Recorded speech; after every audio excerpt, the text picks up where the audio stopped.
Before we get into the video, could everyone please subscribe to my Endless Diary Tales channel? Thank you so much. They called me the family failure for 15 years until the day they stepped onto my private jet and realized I was a billionaire. Subscribe for more stories where the underestimated rise and the tables finally turn. The invitation to the annual Thompson family barbecue sat unopened on my marble kitchen counter, the bold red script catching the glow of the Arizona sunrise through my glass walls. After 15 years of silence, distance, and deliberate invisibility, it was all about to unravel, and not because I wanted it to. I glanced at my phone, rereading the headline that changed everything. Forbes 30 Under 40, Lea Thompson's virtual design empire valued at $4.1 billion. The article drops tomorrow, 2 days before the reunion. So much for staying under the radar. Thompson, my assistant's voice came through the intercom. Your brother Chris is online. When again, of course. He'd been calling ever since the media blast hit. I sighed and picked up. Hi, Chris. What the hell, Lea? He barked. I just got off the phone with CNBC. They asked me how it feels to be the brother of a billionaire. You want to explain something to me? I stared out at the desert skyline from my Scottsdale penthouse. Guess you'll find out with everyone else. Cut the crap, his voice sharpened. You let us believe you were broke for years. Mom thought you were couch surfing. Were they? I said, half laughing. You mean all those lectures about how I was throwing away my future? The sarcasm? The helpful suggestions to go work for Uncle Mark's insurance agency? They were just trying to help. No, they were trying to mold me, and you let them. Silence, Chris. The golden child. Harvard MBA. Joined Dad's accounting firm at 23. Never questioned anything. How long? He finally asked. I walked over to the balcony, watching one of my 3 Teslas pull into the driveway below. Remember when I moved into that rundown apartment near Tempe? Chris paused. Yeah, when you started that 3D art stuff. That was 15 years ago. You didn't say anything else, and he didn't have to. That's right, I said aloud to no one, smirking. Everyone thought I was insane for tossing aside a finance degree to play with graphics, as Dad used to say. But what none of you knew was that I'd already sold my first VR sculpture collection for $660,000 back then. Chris had sounded stunned earlier. Yep, and 6 months later I sold another batch for $200,000. By the time Dad was announcing over Christmas dinner that I was just figuring things out, I had already passed the $1 million mark. I could picture Chris now, eyes squinting, doing the math. But you still borrowed money from Mom and Dad for rent. You drove that beat-up Civic until last year. I actually laughed. I never borrowed money, Chris. I asked them to invest in me, in my company. They refused loudly. And that Civic? A choice just like this Scottsdale penthouse and the Gulfstream G700 parked at a private hangar downtown. Private jet, he whispered, voice cracking. How rich are you exactly? I could hear the disbelief cracking through his carefully composed tone. I thought back to all those dinners where I was the invisible one, the sweet but broke sibling. Our youngest, Tessa, used to theatrically cover the bill, sighing about how tough things must be for me. Forbes will print $7 billion, $200 million, I said, but that's modest. The real figure is closer to $10 billion. The sound Chris made was somewhere between a gasp and a small scream. I've got to jump into a board meeting, I added casually. See you at the reunion. Click. I turned toward the intercom. Samantha, is everything ready? Yes, Miss Thompson, she said. Jet is fueled, Rolls-Royce fleet is scheduled to pick up each family member. The venue has been secured, private island confirmed, and all NDAs are signed. Perfect. I picked up the reunion invitation again. For 15 years, I'd let them box me in as the weird one, the dreamer, the financial disappointment. But this time they'd see the real me. My phone buzzed. Tessa. OMG, Lea, this Forbes thing. Tell me it's a prank. What is going on? I smiled and left her on read. Funny how the quiet ones always surprise them. Tessa, who loved to brag about how she made it in corporate America, while her artsy older sister was still finding herself. The intercom buzzed again. Miss Thompson, both your parents are on the line. I didn't miss a beat. Tell them I'm in a meeting. I glanced at my CTE watch and Samantha. Call the helicopter. I think I'll take the chopper to the board meeting today. As I gathered my things, tablet, sunglasses, notes for the next pitch deck. My mind drifted back to the day everything changed. The day I decided to keep my success a secret. 15 years earlier. 3D design isn't real art, Leah, Dad had scoffed across the dinner table. And this crypto art thing, he added, eyes narrowed. It's a scam. No one in their right mind is going to pay for computer-generated nonsense. I was 22, fresh out of Wharton, sitting at Sunday dinner in my parents' Phoenix estate, trying to explain a vision they didn't want to hear.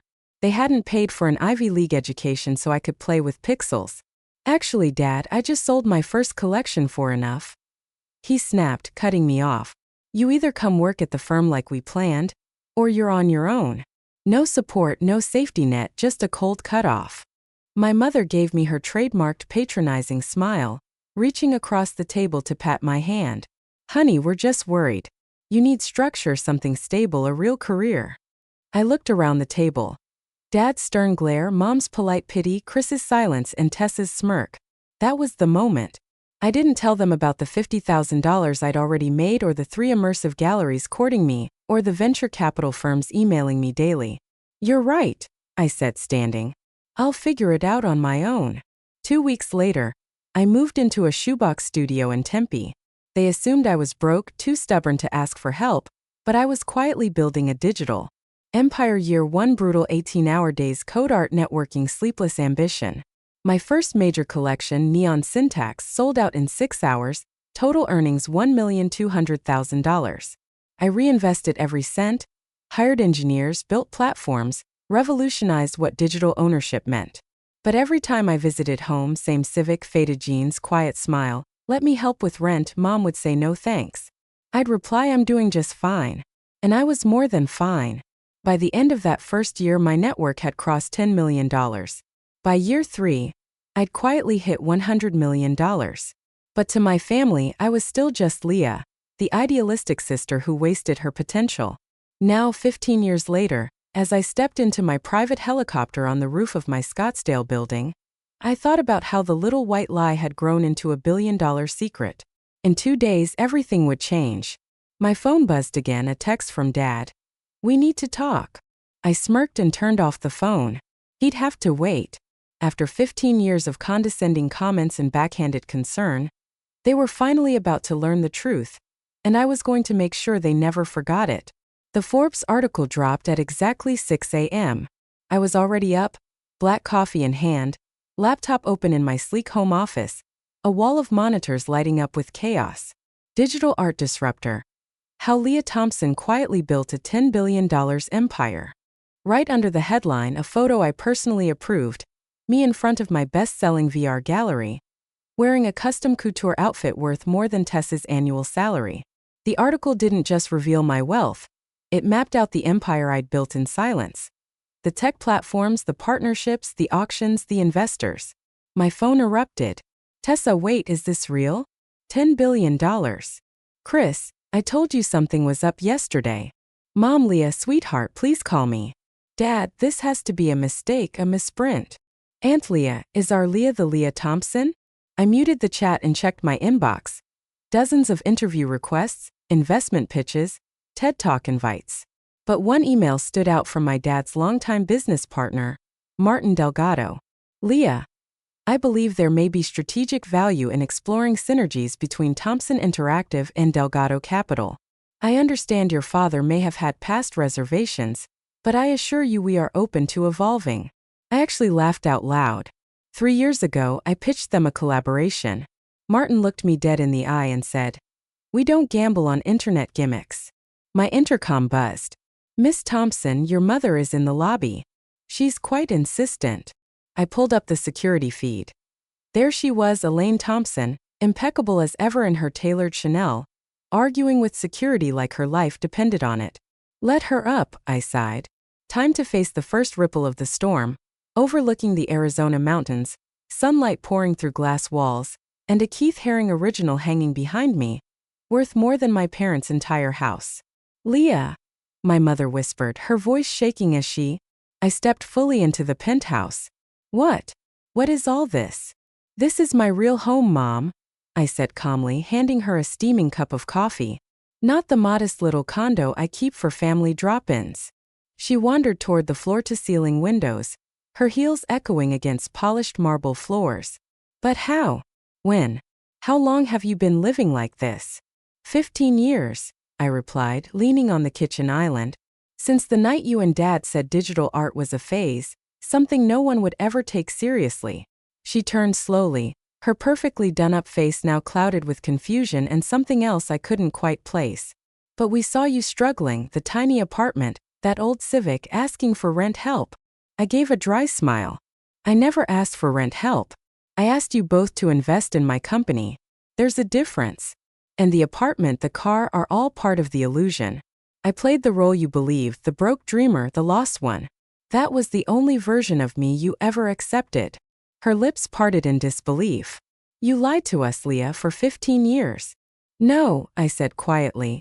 I just didn't correct the story you all chose to believe. You were so sure I was failing.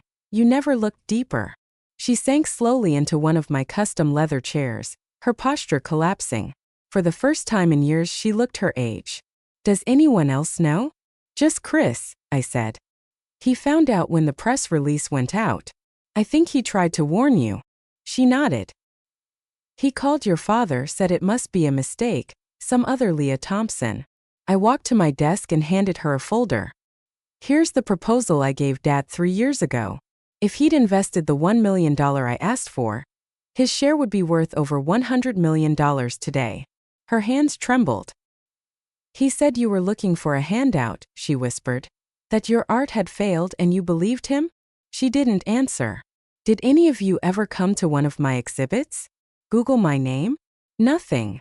I turned back to the window, watching the city buzz below.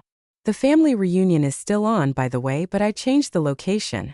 I bought out the entire resort to public. Everyone will be picked up by Rolls-Royces, flown on my jet, and we'll be celebrating on my private island. Your island? My mother echoed, her voice barely above a whisper. In the Caribbean, I said casually. I bought it last year after closing my first billion-dollar deal. I turned to face her fully. And Mom, this time I won't be the quiet one sitting through dinner, while everyone lists their promotions and new real estate deals. I've got some things to say too. She stood up slowly, smoothing her silk skirt with trembling hands. Your father, when he sees all of this. Her voice faltered. He'll have no choice but to admit it, that his daughter, his artist daughter, built something bigger than anything in the Thompson legacy. I smiled gently. And Mom, that's just the beginning. I walked her to the elevator, pausing just before the doors opened. Oh, and one more thing. Remember that Bentley you've always wanted? The one Dad says is too impractical. She looked at me puzzled. I bought 3 of them last month, I said with a shrug, just because I could. The doors slid closed on her stunned expression. As soon as she was gone, I hit the intercom. Samantha, is everything in place for the reunion?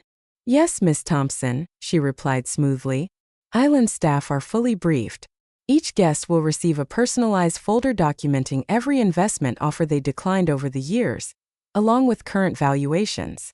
The video timeline of your achievements is finalized and queued for the welcome dinner. Excellent. I picked up my phone, opened the family group chat, and typed a single message. Looking forward to seeing everyone at the reunion. Dress appropriately for a private island. Transportation will be provided. Then I refreshed the stock dashboard on my laptop. My company's value had surged since the Forbes article hit. Another billion added to my net worth. Before sunrise, I thought of my father, probably in his office right now trying to process how the daughter he dismissed had quietly become one of the wealthiest women in America. I thought of Tessa, still bragging about her 6-figure salary in Hampton's beach house, blissfully unaware I could buy her entire life with a week's interest. This reunion, it was going to be unforgettable. My phone buzzed again, a message from Dad. We need to talk before the reunion. Some things are better discussed privately. I typed back. Everything will be discussed at the reunion, Dad. Isn't that what reunions are for? Sharing our accomplishments. Then I called Samantha once more. Have the design team repaint the helipad. Make sure my name is clearly visible from the air. It's already done, Miss Thompson. Anything else? Samantha asked over the line. I paused, thinking of 15 years of pity, mockery, and being branded the family disappointment. Yes, have the Forbes article framed and hung in every room on the island. I want it to be the first thing they see, no matter where they turn. As I ended the call, I caught my reflection in the glass. Calm, confident, wealthy beyond imagination, and finally ready to show them all who I really was. The countdown was over. The morning of the Thompson family reunion arrived, clear and bright. I stood on the private runway of my Scottsdale airfield, watching as 3 black Rolls-Royces pulled in one after another. They had arrived. The doors opened. First came my father, still upright, still sharp-eyed, but his confidence dimmed.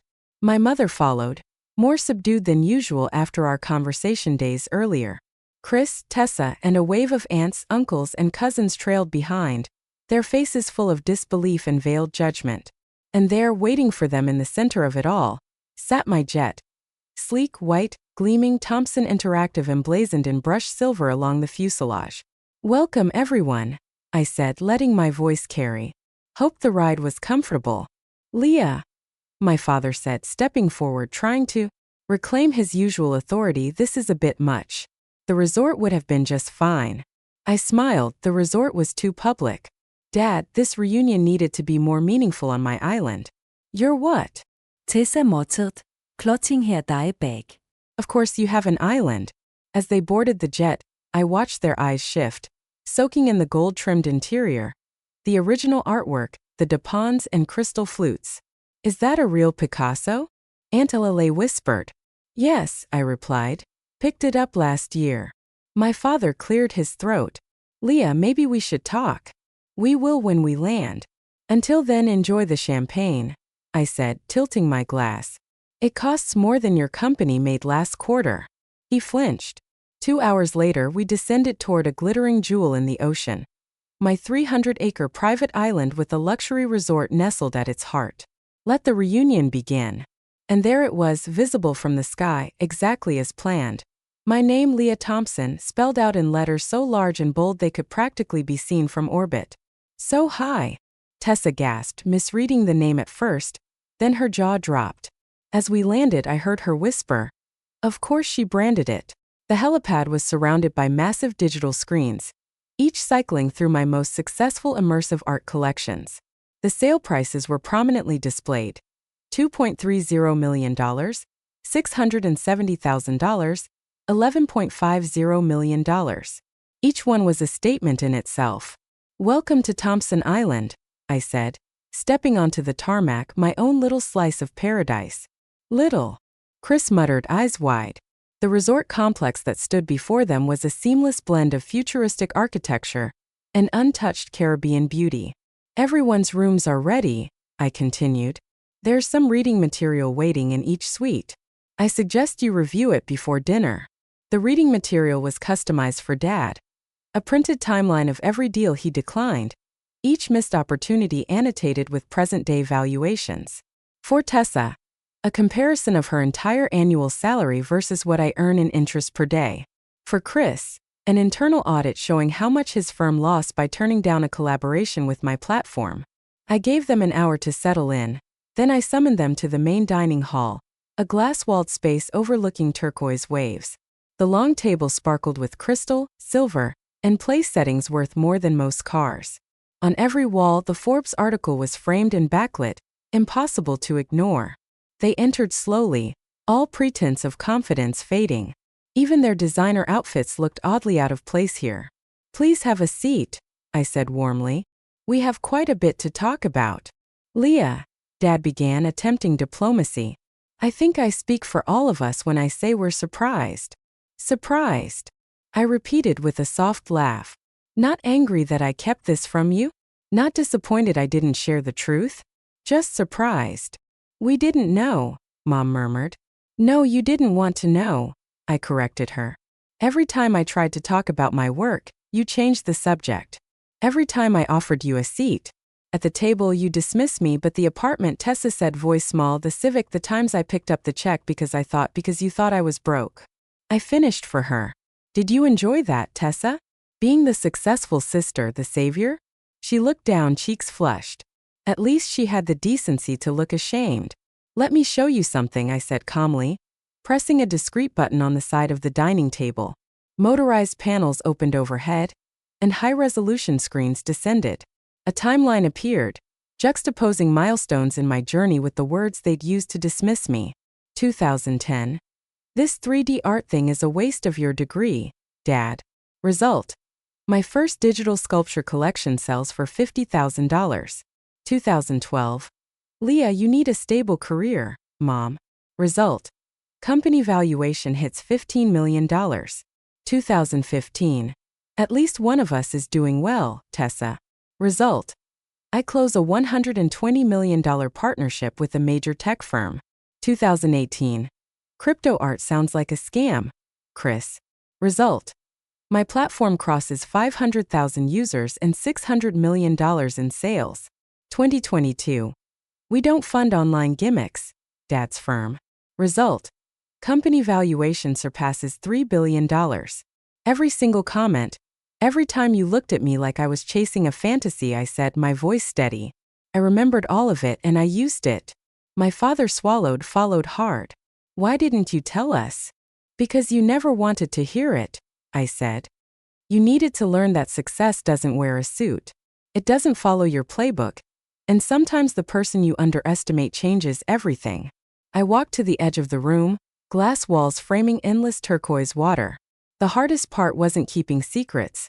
It was watching you all celebrate each other, while I was building something you couldn't see. Mediocrity, Marcus said through gritted teeth. Yes, I said. You played it safe, that was your ceiling. Mine was higher. I turned to Tessa. You flaunted your six-figure salary like it was gold. I made that during a coffee break. Dad stood. Enough. We were wrong. Okay, no, I said firmly. I don't want an apology. I want you to understand. I pressed another button. The screen shifted, revealing the prototype of my latest creation. This launches next month. A redefinition of how art is created, owned, and valued. Estimated worth $10 billion. I looked at them all. This time you'll see it happen with your own eyes. No more doubting. The room fell into a deep silence, the kind that only comes when illusions finally collapse. My family sat frozen, absorbing the reality they had ignored for so long. Finally, my mother spoke. We're proud of you, Leah. We should have been proud all along. Thank you, Mom, I said gently. But I didn't do this for your pride. I did it because it was my dream, my vision. I looked around at the opulence they now couldn't deny. And now it's my empire. So what happens now? Chris asked quietly. Now, I echoed, pouring myself a glass of wine. Now we have dinner as a family. But this time we'll do it my way. No more pretending, no more hiding. I raised my glass. To the truth. Finally, one by one, they lifted their glasses. The shock hadn't fully worn off, but something was shifting. The rest of the evening passed in a haze of Michelin-level cuisine, aged wine, and hesitant but warming conversation. For the first time in 15 years, they weren't just seeing me, they were really seeing me. When they finally retired to their suites, I stayed behind, watching moonlight dance across the waves. Samantha appeared beside me, her voice soft. Was it worth it? I thought back to the timeline, their stunned expressions, the pride they never used to show. Yes, I said, but not for the reasons I thought. It wasn't about proving them wrong anymore. It was about finally being free, fully myself. I smiled, and tomorrow we show them the future. Their world of mutual funds, corporate ladders, and conservative choices was fading. The world I'd built, interactive, immersive, transformative, was just beginning. Later that night, I found a note slipped under my door, my father's handwriting. I was wrong, not just about your business, about everything. You didn't just succeed, you changed the game. I'm sorry I didn't see it sooner. Dad. I placed it in a frame beside the receipt from my first digital sale. $50,000. A reminder of where it began. The next morning, as my family gathered for breakfast, attitudes softened, curiosity blooming. I realized something profound. Success isn't just about proving others wrong. It's about proving yourself right. And sometimes the sweetest victory isn't loud. It's in quietly knowing you built something extraordinary, while the world was busy doubting you. My phone buzzed, breaking the moment. Thomson Interactive announces revolutionary new platform. The future had arrived, and this time they'd be watching it unfold. No more hiding, no more pretending, just success on my terms. If you've heard my story, I want to hear from you. Leave a comment below. Tell me what you would do if you were in my shoes. Would you keep going even when your family didn't believe in you? Would you stay silent or make the world listen? When the time is right, your support means more than you think. Share this video if you believe in second chances, in building something powerful even when no one is watching.